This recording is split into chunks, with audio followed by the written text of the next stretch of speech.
Assalamualaikum warahmatullahi wabarakatuh. Kami dari kelompok 6 akan mempresentasikan mengenai bab 18 dan bab 19, di mana bab 18 ini sendiri yakni mengelola komunikasi. Next. Pertama-tama, perkenalkan, nama saya Monica Vika dengan akhiran NPM 136. Next. Di sini ada yang pertama yaitu komunikasi. Komunikasi adalah proses pertukaran dan pemahaman informasi yang dilakukan oleh dua orang atau lebih. Biasanya dengan tujuan memotivasi atau memengaruhi perilaku. Komunikasi manajemen merupakan jalan dua arah yang meliputi menyimak bentuk-bentuk umpan balik lain. Next. Komunikasi merupakan pekerjaan manajer. Komunikasi yang dilakukan oleh manajer bertujuan untuk mengarahkan perhatian semua orang kepada visi, nilai-nilai, dan tujuan yang dikehendaki oleh tim atau organisasi, serta mempengaruhi orang lain untuk bertindak sehingga mencapai tujuan. Di sini ada pengertian percakapan strategis, di mana merupakan dialog yang dilakukan orang-orang di luar batas dan tingkat hierarkis mengenai visi tim atau organisasi yang bertujuan membantu dalam mencapai tujuan-tujuan penting. Next.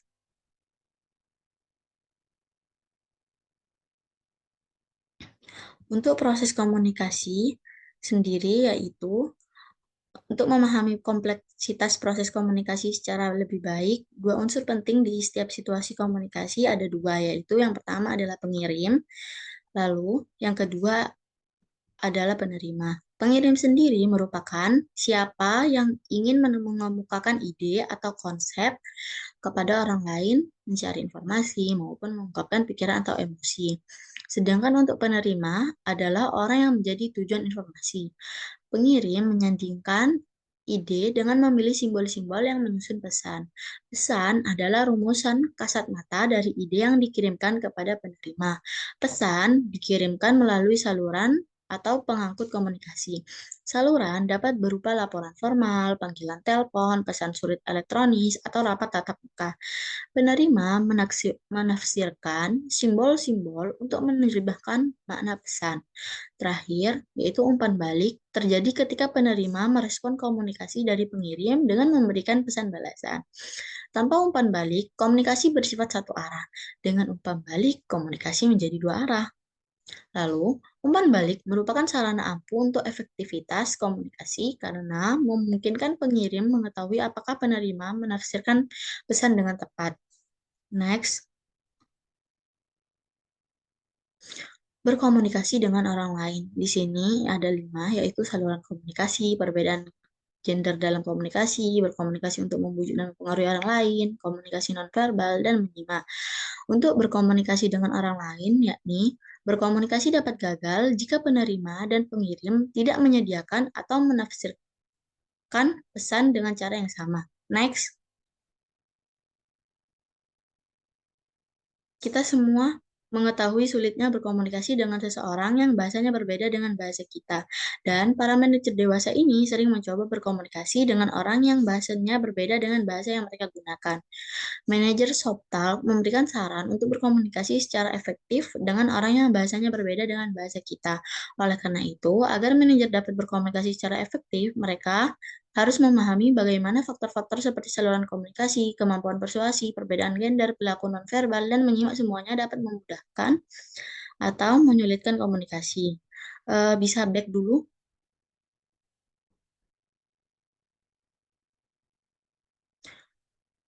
Di sini untuk saluran komunikasi, yakni para manajer dapat memilih banyak saluran untuk berkomunikasi dengan banyak manajer lain atau dengan pegawai.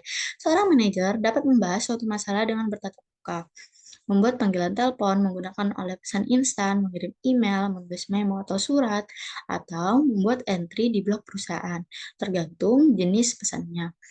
Berbagai penelitian telah berupaya menjelaskan bagaimana manajer memilih saluran komunikasi untuk meningkatkan efektivitas komunitas. Saluran-saluran yang tersedia bagi para manajer dapat diklasifikasikan ke dalam suatu hierarki menurut kekayaan informasi. Baik, sebelumnya perkenalkan nama saya Fitri Nur Kumaria dengan akhiran NPM 135. Di sini saya akan melanjutkan presentasi dari teman saya, yaitu tentang memilih saluran yang sesuai. Pemilihan saluran bergantung pada apakah pesan yang dikirimkan secara rutin atau tidak. Pesan non-rutin biasanya ambigu, menyangkut partisi baru, dan banyak berpotensi menimbulkan kesalahpahaman. Kuncinya adalah dalam memilih saluran yang sesuai. Pada saat kita melakukan akuisisi besar, sebuah perusahaan memutuskan untuk mengirim para eksekutif puncak ke semua lokasi kerja perusahaan yang sedang diakuisisi, di mana kebanyakan pegawai bertemu langsung dengan para manajer, mendengarkan tentang rencana mereka bagi perusahaan, dan berkesempatan mengajukan pertanyaan. Selanjutnya yaitu berkomunikasi untuk membujuk dan mempengaruhi orang lain. Komunikasi tidak hanya untuk menyampaikan informasi, tetapi juga untuk membujuk dan mempengaruhi orang lain. Meskipun keahlian komunikasi selalu penting bagi para manajer, kemampuan membujuk dan mempengaruhi orang lain makin penting pada masa sekarang. Bisnis dapat dijalankan sebagian besar oleh tim lintas fungsi yang aktif terlibat dalam pengambilan keputusan. Selanjutnya yaitu perbedaan gender dalam komunikasi. Manajer harus bekerja keras untuk menghapus pandangan kolot tentang gaya komunikasi seseorang. Pandangan ini tidak menghambat pemahaman atau banyak mempengaruhi keputusan personel.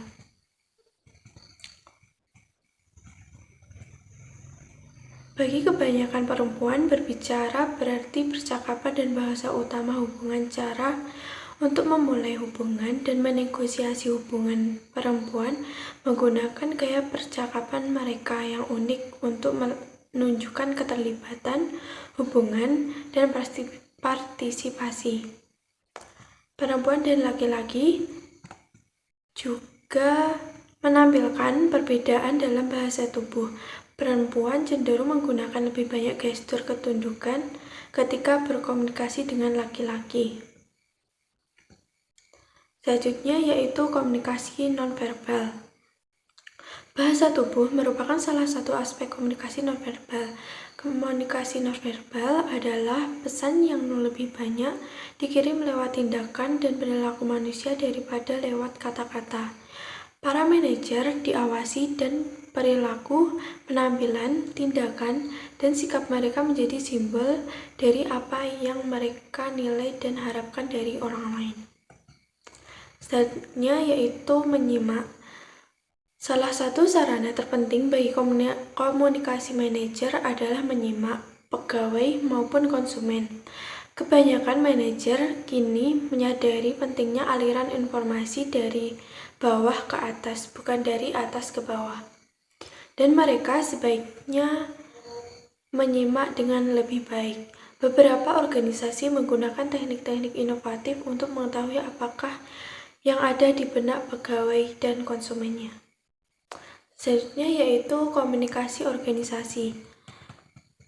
Terdapat saluran komunikasi formal.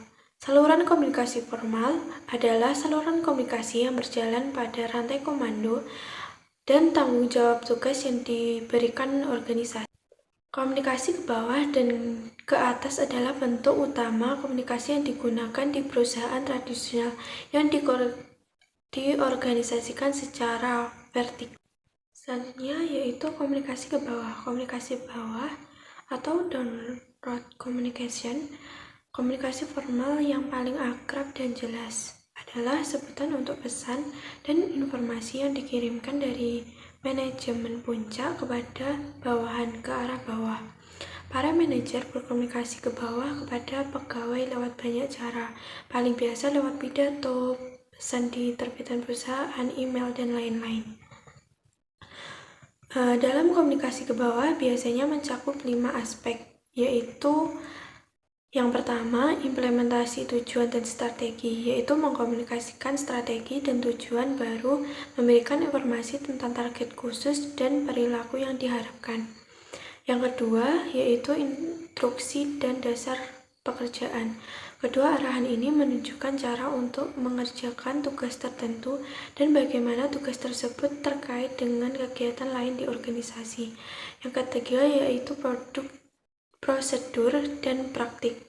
Kedua pesan ini mendefinisikan kebijakan, peraturan, manfaat, dan pengaturan struktur. Yang keempat adalah umpan balik kinerja.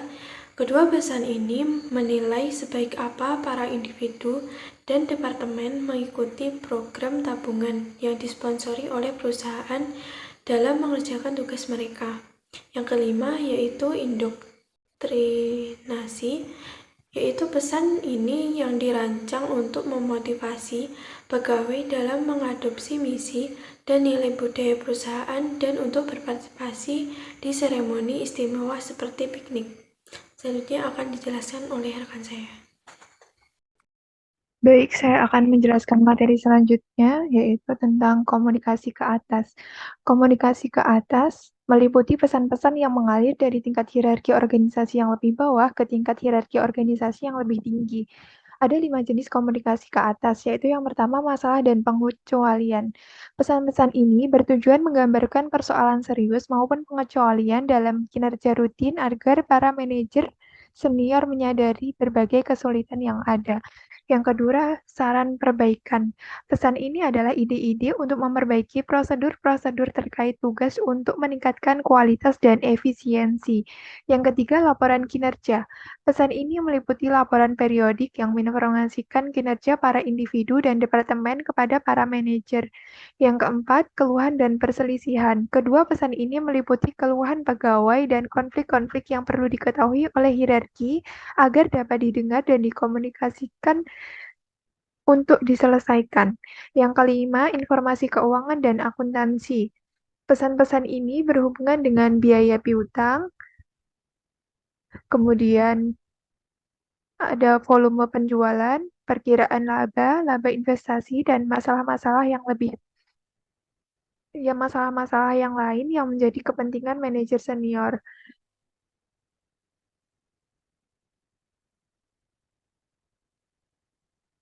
Selanjutnya yaitu komunikasi horizontal.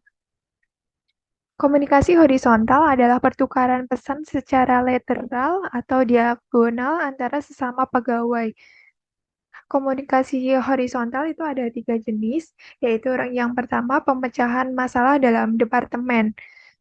Komunikasi ini dilakukan oleh para anggota departemen yang sama dan menyangkut penyelesaian tugas. Kemudian yang kedua, komunikasi antar departemen. Komunikasi antar departemen memfasilitasi penyelesaian proyek-proyek atau tugas-tugas gabungan. Kemudian yang ketiga yaitu inisiatif perubahan dan perbaikan. Komunikasi ini bertujuan untuk membagikan informasi kepada berbagai tim dan departemen yang dapat membantu organisasi untuk berubah, berkembang, dan mengalami peningkatan. Kemudian selanjutnya adalah saluran komunikasi tim.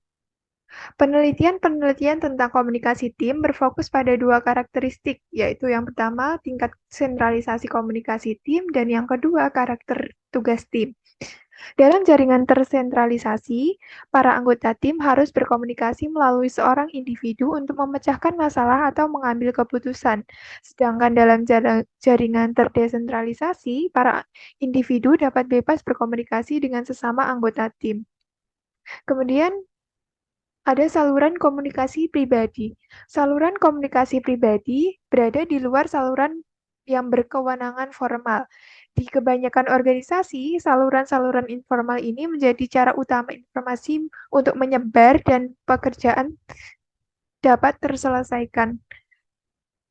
Terdapat 3 jenis saluran komunikasi pribadi, yaitu yang pertama membangun jaringan komunikasi pribadi. Ada sejumlah saran dari seorang ahli untuk membangun jaringan komunikasi. Yang pertama yaitu bangunlah jaringan sebelum Anda memerlukannya. Para manajer cerdas tidak menunggu membangun jaringan sampai mereka membutuhkannya, karena saat membutuhkannya mereka sudah terlambat. Semestinya mereka memperlihatkan minat terhadap orang lain dan membangun hubungan yang jujur. Kemudian yang kedua, jangan pernah makan siang sendirian. Orang-orang yang menonjol dalam membangun jaringan berupaya agar senantiasa terlihat dan berhubungan dengan sebanyak mungkin orang. Konferensi sosial dan bisnis dan bahkan kalender para ahli membangun jaringan selalu penuh. Yang ketiga, buatlah solusi menang-menang. Membangun jaringan dengan sukses bukan persoalan apa yang Anda inginkan, melainkan tentang memastikan orang lain di jaringan mendapatkan apa yang mereka inginkan. Yang keempat, fokuslah terhadap keberagaman. Makin luas daftar kontak Anda, makin luas rentang pengaruh Anda. Bangunlah hubungan dengan sebanyak mungkin orang dari berbagai bidang minat, baik di dalam dan di luar organisasi. Kemudian yang kedua, saluran komunikasi pribadi yaitu selentingan. Meski Meski berkonotasi buruk, kata gosip sebenarnya dapat bermanfaat bagi sebuah perusahaan, terutama di masa perubahan, seperti pemecatan atau perampingan. Sebenarnya, gosip dapat menjadi alat berharga bagi para manajer yang dapat mengetahui denyut peristiwa di tempat kerja dengan mengendalikan informasi dari para pegawai yang dikenal suka menyebarkan atau mengetahui gosip di kantor. Gosip biasanya menyebar melalui selentingan, yaitu jaringan komunikasi informal dari orang ke orang yang tidak dikenai sanksi dari organisasi. Kemudian jenis saluran komunikasi pribadi yang ketiga yaitu komunikasi tertulis.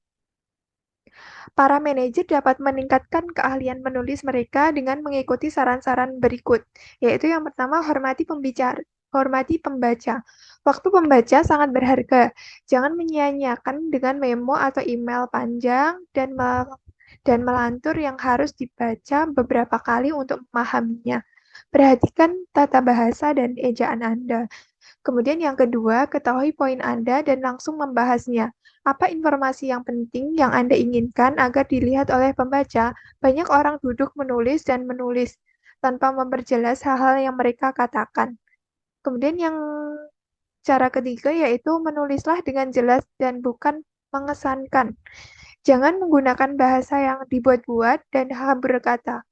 Hindari jargon. Tujuan tulisannya yang baik untuk bisnis adalah agar dipahami sedari pertama. Nyatakan pesan Anda sederhana mungkin dan sejelas mungkin. Kemudian yang cara keempat yaitu memiliki opini kedua. Bila tulisan yang dibuat sangat penting, misalnya memo formal untuk departemen atau organisasi, mintalah seseorang yang Anda anggap pandai menulis untuk membacanya sebelum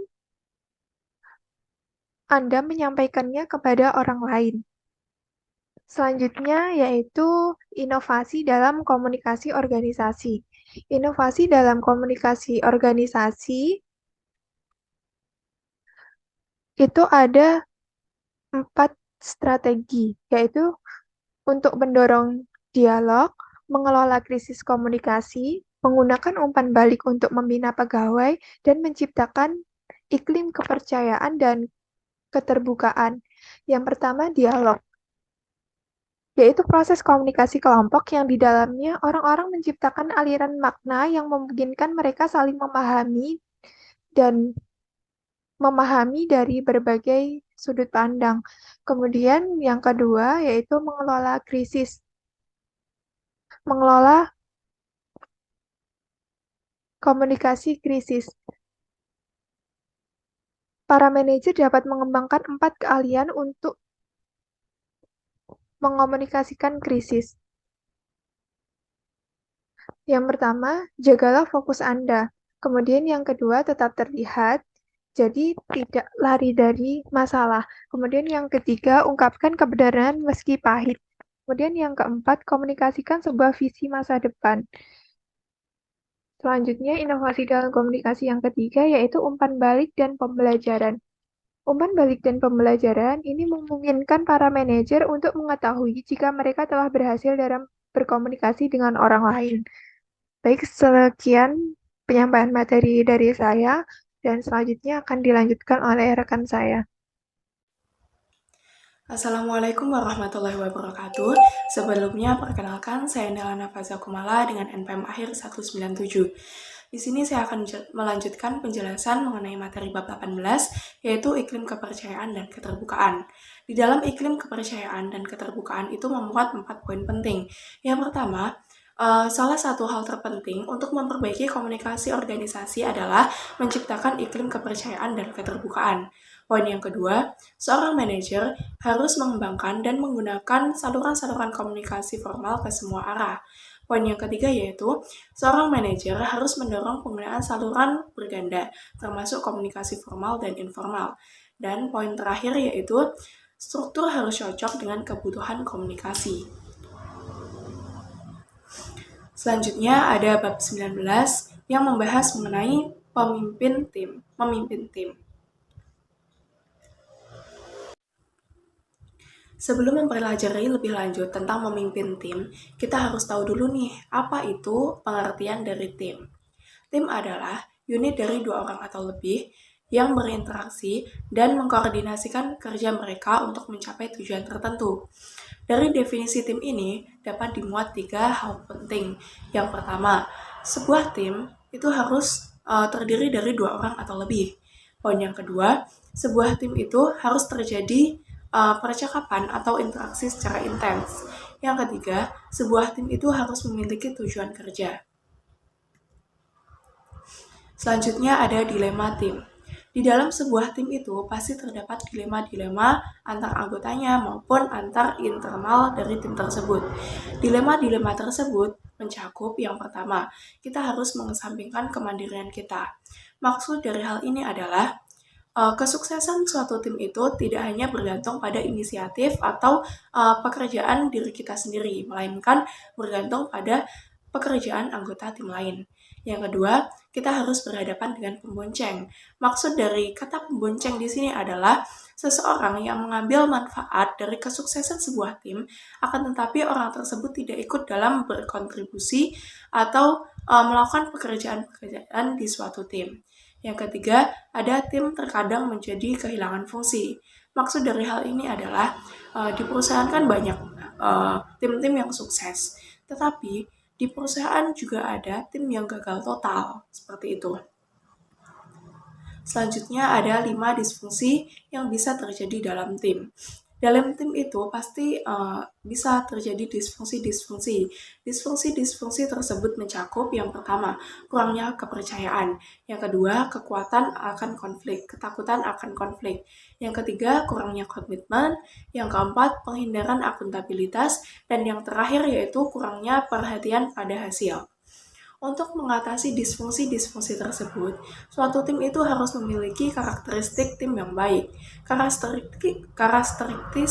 Karakteristik tim yang baik yaitu, yang pertama ada kepercayaan, yang kedua konflik yang sehat, yang ketiga ada komitmen, yang keempat ada akuntabilitas, dan yang terakhir ada berorientasi pada hasil. Selanjutnya, bagaimana membuat tim menjadi efektif? Untuk membuat tim menjadi efektif itu diperlukan 2 poin penting. Yang pertama ada model tim yang efektif, dan yang kedua ada kepemimpinan tim yang efektif. Selanjutnya ada model tim yang efektif. Dalam model tim, atau dalam melakukan proses tim, suatu tim itu harus mencakup 3 poin penting. Yang pertama ada jenis tim, yang kedua ada karakteristik tim, dan yang terakhir ada komposisi tim. Ketika suatu tim sudah memenuhi 3 poin penting tersebut dalam konteks organisasi, suatu tim dapat melanjutkannya ke proses tim. Proses tim sendiri terdiri dari tahapan perkembangan, kemudian kepaduan, kemudian norma-norma, dan yang terakhir ada resolusi konflik. Ketika suatu tim sudah memenuhi proses-proses tim, suatu tim tersebut akan memperoleh keefektifan tim kerja. Dari keefektifan tim kerja akan diperoleh hasil. Yang pertama adalah hasil produktif, yang kedua adalah kemampuan pribadi atau kepuasan pribadi, dan yang terakhir ada kemampuan untuk beradaptasi dan belajar. Sekian dari saya, untuk materi selanjutnya akan dijelaskan oleh rekan saya. Baik, selanjutnya yaitu kepemimpinan tim yang efektif.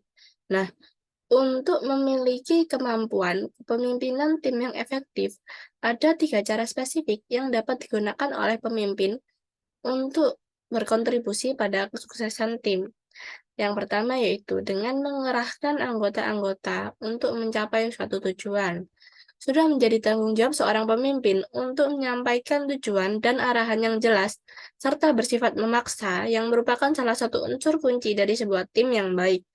Yang kedua yaitu berbagi kekuasaan, informasi, dan tanggung jawab. Pemimpin tim yang baik menggenggam konsep kerja tim dalam setiap perbuatannya serta kata-katanya. Pemimpin harus berbagi kekuasaan, informasi, dan tanggung jawab dengan mengizinkan para anggota tim mengutarakan pendapat dan turut serta membuat keputusan yang baik. Hal ini digunakan untuk melatih kemampuan untuk memiliki keputusan dan mengeluarkan pendapat bagi para pegawai-pegawainya. Lalu, yang ketiga adalah mengakui ketidaktahuan dan rela belajar dari orang lain. Seringkali, orang-orang yang ditunjuk menjadi pemimpin memiliki kadar pengetahuan yang sama dengan anggota tim lain. Pemimpin tim yang baik tidak akan takut mengakui ketidaktahuannya dan meminta pertolongan. Mengakui ketidaktahuan dan rela belajar dari orang lain dapat membuat mereka mendapatkan rasa hormat lebih cepat dari anggota-anggota timnya. Selanjutnya yaitu jenis-jenis tim. Organisasi-organisasi menggunakan berbagai jenis tim. Ada yang menjadi bagian dari struktur formal suatu organisasi, dan ada juga yang hanya untuk meningkatkan partisipasi pegawai. Nah, jenis-jenis tim ini sendiri dibagi menjadi dua, yaitu tim formal dan tim yang diarahkan sendiri, yang dimana tim-tim ini menjadi bagian-bagian lagi. Oke, yang pertama tim formal. Tim formal ini diciptakan oleh suatu organisasi sebagai bagian dari struktur formal di organisasi tersebut. Dua jenis tim formal yang biasa dibentuk adalah vertikal dan horizontal, yang biasanya mewakili hubungan struktur vertikal dan horizontal. Di mana tim formal ini terbagi menjadi 3 bagian, yaitu tim vertikal, tim horizontal, dan juga tim bertujuan khusus. Tim vertikal terdiri atas manajer dan bawahannya dalam rantai perintah formal. Tim ini seringkali disebut tim fungsional atau tim perintah. Departemen Analisis Keuangan, Departemen Kendali Mutu, Departemen Akuntansi, dan Departemen Sumber Daya Manusia merupakan tim vertikal atau tim perintah. Tiap-tiap tim dibentuk oleh organisasinya untuk mencapai tujuan-tujuan tertentu melalui interaksi dan aktivitas bersama yang dilakukan oleh para anggota-anggotanya. Selanjutnya ada tim horizontal. Tim horizontal ini terdiri atas pegawai-pegawai dari tingkat hierarki yang sama, tetapi dengan area keahlian yang berbeda. Anggota-anggota tim horizontal diambil dari beberapa departemen dan diberikan tugas khusus, serta timnya mungkin akan dibubarkan setelah tugas tersebut selesai. Tim horizontal terdiri atas tim lintas fungsi, komite, dan tim dengan tujuan khusus. Tim horizontal sering disebut dengan gugus tugas. Selanjutnya yaitu tim bertujuan khusus. Terkadang disebut tim proyek, diciptakan di luar struktur formal organisasi untuk menjalankan suatu proyek penting yang memerlukan kreativitas tersendiri. Tim bertujuan khusus masih menjadi bagian formal dari organisasi dan memiliki struktur pelaporan sendiri, tetapi anggota-anggotanya menganggap diri mereka masing-masing sebagai kesatuan yang terpisah. Selanjutnya ada tim yang diarahkan sendiri. Ada tim yang dibentuk untuk meningkatkan partisipasi prakerja dalam melakukan pengambilan keputusan dan melaksanakan pekerjaan mereka dengan tujuan untuk meningkatkan kerja. Dalam tim yang diarahkan sendiri ini dibagi lagi menjadi 2 bagian, yaitu tim penyelesaian masalah dan juga tim yang diarahkan sendiri. Untuk tim penyelesaian masalah ini biasanya terdiri atas 15 hingga 12 pegawai per zaman yang berasal dari departemen yang sama secara sukarela bertemu untuk melakukan diskusi mengenai cara-cara penyelesaian, cara-cara meningkatkan kualitas, efisiensi, dan lingkungan kerja. Tim penyelesaian masalah ini telah memainkan peran yang signifikan dalam membantu perusahaan peleburan ini berkembang pesat di tengah kondisi pasar yang brutal dan persaingan yang ketat. Selanjutnya yaitu tim yang diarahkan sendiri. Tim ini biasanya terdiri atas 5 hingga 20 orang pekerja yang memiliki bermacam-macam keterampilan yang menggilirkan tugasnya untuk memproduksi keseluruhan produk atau layanan atau setidaknya satu aspek atau posisi dari suatu produk atau layanan. Selanjutnya yaitu pencerahan tim yang inovatif. Dua jenis tim yang makin sering digunakan adalah tim virtual dan juga tim global. Tim virtual terdiri atas anggota-anggota yang terpisah secara geografi atau organisasi dan berhubungan melalui teknologi informasi dan telekomunikasi yang maju. Anggota-anggota tim virtual menggunakan email, pesan instan, telepon dan pesan teks, wiki dan blog, video konferensi, dan peralatan teknologi lain untuk menjalankan pekerjaan mereka dengan berkolaborasi. Dan terkadang mereka bertemu secara langsung. Area-area penting yang harus disentuh oleh manajer ketika memimpin sebuah tim virtual yaitu A. Menggunakan teknologi untuk menjalin hubungan, B. Membentuk budaya melalui teknologi, dan C. Yaitu mengawasi progres dan memberikan penghargaan pada para anggotanya. Selanjutnya ada tim global.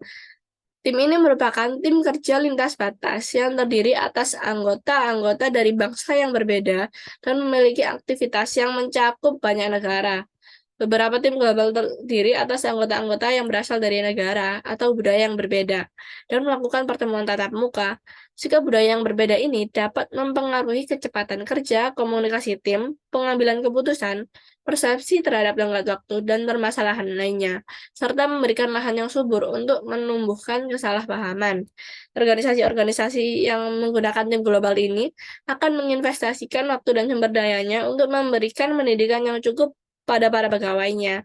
Manajer-manajer yang bekerja harus menjamin bahwa semua anggota tim menghargai dan memahami perbedaan budaya yang ada, berfokus pada tujuan yang jelas, dan memahami peran serta tanggung jawab mereka. Untuk selanjutnya akan dijelaskan oleh rekan saya.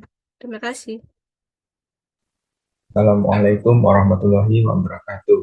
Perkenalkan, nama saya Ahmad Wahyudi dengan akhirat NPM 142. Saya akan menjelaskan keberagaman tim. Sebagian besar tim dibentuk bersifat heterogen, yang artinya anggota tim memiliki keberagaman baik dari keterampilan, pola pikir, ataupun gender. Dengan keberagaman yang ada, sebuah tim akan cenderung memiliki solusi yang lebih inovatif dalam menyelesaikan masalah. Selanjutnya, peran anggota tim. Dengan keberagaman yang ada, tentu tiap anggota memiliki peran masing-masing agar tim dapat sukses dan bertahan dalam jangka waktu yang lama. Tim juga harus disusun sedemikian rupa agar dapat menjaga kenyamanan sosial para anggotanya, serta menjaga upaya dalam menyelesaikan tugas.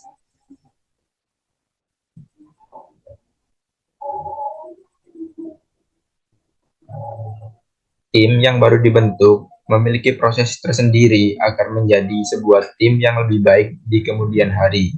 Biasanya terdapat 5 tahapan proses yang terjadi dalam sebuah tim. Yang pertama, tahap forming. Pada tahap awal ini, para anggota bercampur dalam tim dan saling mengenal satu sama lain untuk kemungkinan terciptanya pertemanan dan orientasi tugas. Pada tahap ini, biasanya anggota menerima kuasa apapun yang diberikan kepada mereka. Yang kedua, ada tahap storming. Tahap ini munculnya kepribadian setiap individu. Anggota menjadi lebih tegas dalam menjelaskan peran mereka, apa yang diharapkan dari mereka, dan pada tahap ini ditandai dengan timbulnya konflik dan ketidaksepakatan. Selanjutnya ada tahap norming. Pada tahap ini, keselarasan tim dan kesatuan tim akan muncul. Konsensus juga akan menetapkan siapa kelak yang menjadi pemimpin, siapa kelak yang akan menjadi anggota. Selanjutnya ada tahap performing. Pada tahap ini, pemecahan masalah terhadap pencapaian tugas lebih ditekankan dan para anggota berkomitmen pada misi tim. Dan terakhir ada tahap adjourning.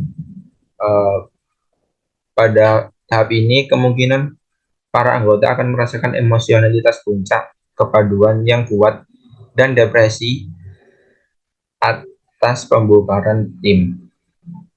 Kelima, tahapan tersebut biasanya terjadi secara berurutan, tetapi untuk kasus tim yang berada di bawah tekanan, tahap-tahap ini mungkin terjadi secara cepat. Selanjutnya, kepaduan tim. Merupakan sejauh mana para anggota tertarik pada timnya dan termotivasi untuk tetap berada dalam tim tersebut. Adapun faktor-faktor yang mempengaruhi kepaduan tim. Yang pertama, interaksi tim. Kedua, konsep tujuan bersama. Dan terakhir, ketertarikan terhadap tim tersebut. Adapun konsekuensi dari kepaduan tim ini dibagi menjadi dua kategori. Yang pertama, moral. Moral anggota tim akan tinggi sebab kepaduan tim yang bagus. Yang kedua, produktivitas. Para anggota tim akan memiliki potensi yang lebih untuk menjadi lebih produktif.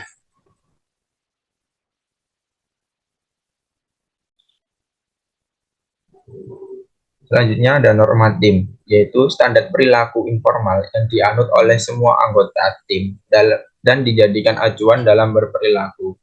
Norma mulai berkembang dalam interaksi pertama antara anggota tim baru. Contohnya, dalam sebuah perusahaan, seorang pemimpin memulai rapat dan mengarahkan persoalan kepada anggotanya untuk mendapatkan solusi yang diinginkan. Nah, di kemudian hari, rapat seperti itu menjadi standar perilaku yang diterapkan dalam tim tersebut. Selanjutnya ada konflik tim, yaitu interaksi yang bersifat bermusuhan di mana satu pihak berupaya untuk menghalangi niat atau tujuan pihak lain. Konflik dapat timbul antar anggota atau suatu kelompok dengan kelompok lainnya.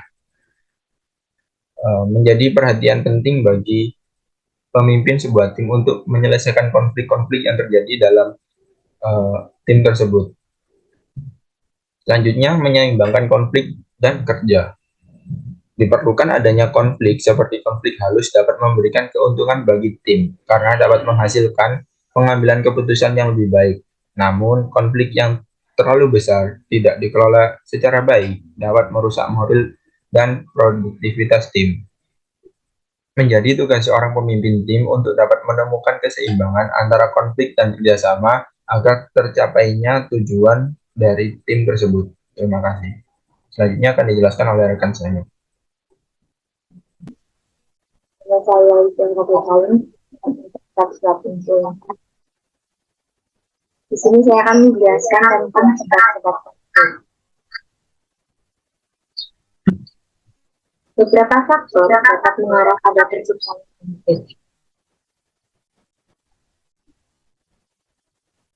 Salah satu faktor utama yang menyebabkan adanya persaingan untuk mendapatkan sebuah daya, seperti uang, informasi, pasokan. Selain itu, konflik seringkali terjadi hanya karena tujuan yang berbeda. Konflik juga dapat terjadi dari gangguan komunikasi. Selain itu, persoalan rasa percaya juga dapat menjadi suatu konflik di tim.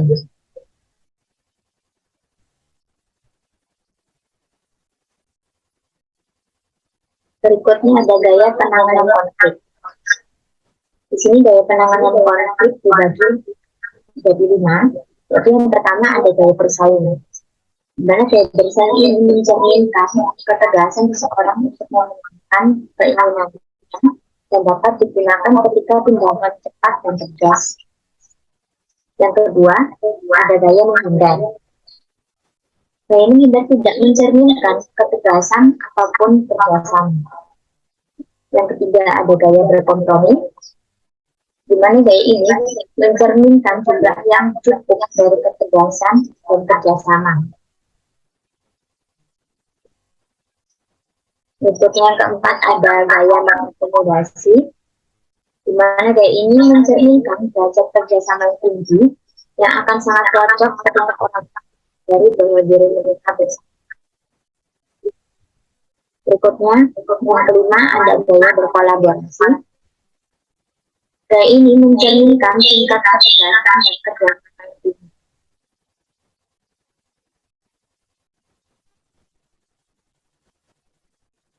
Selanjutnya ada negosiasi. Jenis pengelola konflik yang paling berbeda adalah negosiasi, di mana orang-orang terlibat dalam diskusi yang prima dan mempertimbangkan beragam aspek untuk mencapai keputusan bersama yang dapat diterima kedua belah pihak. Jenis-jenis negosiasi dibagi menjadi 2. Yang pertama ada negosiasi integratif. di mana kedua belah pihak ingin menciptakan solusi yang kreatif yang dapat menguntungkan kedua belah. Berikutnya, ada negosiasi distributif. Sebaliknya menganggap bahwa ukuran kebaikan sudah diletakkan dan setiap pihak berupaya untuk mendapatkan sebanyak mungkin bagian dari kebaikan tersebut. Selanjutnya ada tim kerjasama yang efektif, di mana tim ini dibagi jadi 3. Yang pertama ada keluaran produktif. Keluaran produktif merupakan satu aspek dari keefektifan berhubungan dengan apakah keluaran yang dihasilkan oleh tim memenuhi tuntutan pelanggan atau klien. Berikutnya ada kepuasan anggota. Tim yang baik memberikan peluang bagi anggotanya untuk memuaskan kebutuhan pribadi. Berikutnya ada kapasitas untuk beradaptasi dan belajar. Tim kerja yang baik di mana anggotanya dapat saling mengantisipasi dan belajar dari pengalaman. Sepanjang waktu, tim yang baik belajar dari pengalaman serta menggunakan pembelajaran ini untuk memperkuat dan menciptakan kembali tim tersebut dengan cara mulai beradaptasi pada tuntutan organisasi dan persaingan yang berbeda. Sekian presentasi dari kelompok kami. Ada salah kata mohon dimaafkan. Wassalamualaikum warahmatullahi wabarakatuh.